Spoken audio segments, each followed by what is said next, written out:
Hello, everybody. I'm Tim with Higher Life, and today I'm with author David L. Johnston talking about his book, Why You Were Born. And hopefully, today you'll be able to get some insight into the heart behind this book and some reasons why you should read it. And so, David, thank you so much for being with me today. Thank you. Nice to be with you, Tim. God bless you. So, tell us a little bit about your book, Why You Were Born. Well, it's kind of an important subject.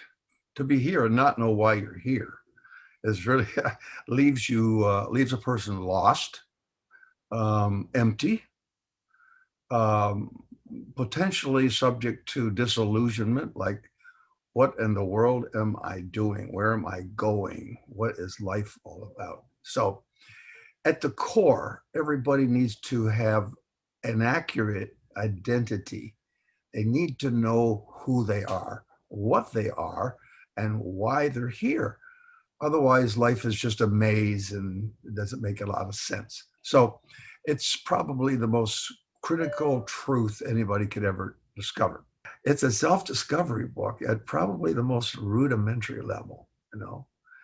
Um, I only wish that long years ago I had read such a book myself, because a person can wander through life aimlessly, go down one cul-de-sac after another,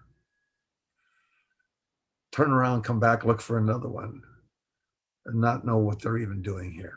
What a tragedy, what a waste.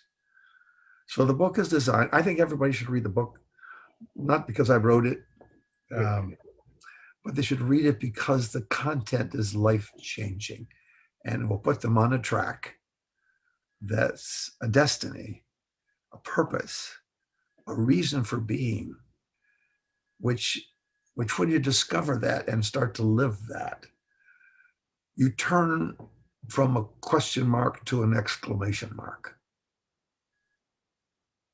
You're here for a reason. It's important to know why you're born. What motivated you to write this? What would you say is the primary motivating factor for it?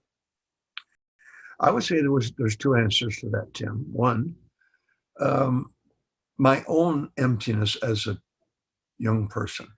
What am I doing here? I had my own frustrations with life.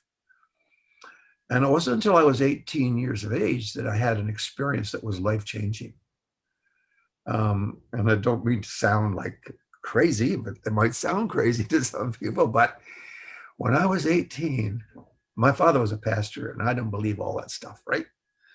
I didn't buy any of it. And when I was 18, I thought to myself, if there's a God, I should probably find him. So I started to search. I used to lay on the trunk of not the trunk, but the hood of my car um, at night when the stars were out in a lonely part of the country and stare at the stars and say, are you really up there? Is there anybody up there? And I stared, and then I began a search to see if I could find God. And I was at a camp, and the camp counselor said to me, well, what are you doing here? I said, well, I came here to find God. And I said it kind of jokingly. He said, well, if you're going to find God, you're going to have to go where God is. I said, oh, yeah, well, where's that? I'd be glad to go there. He said, you've been here for 10 days. You haven't been to one meeting over there where they're talking about God. You need to get to the meeting.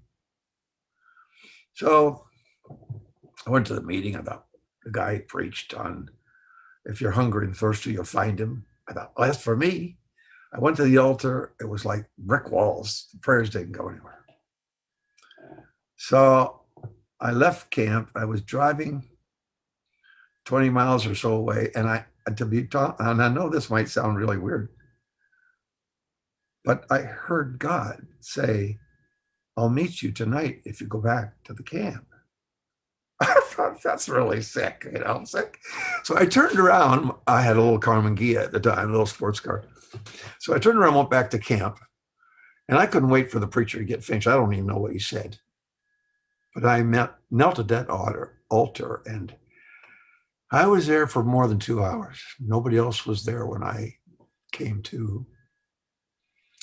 I sat down on a railway tie looking across Lake Ontario, the moon, the stars. It's amazing. It was like God was now in me. And that's what started me on the right track. So the second reason I wrote the book, the first reason was my own self-discovery with God. And the second reason was that over the years, I don't know how many hundreds and hundreds of people have come into my office over the years.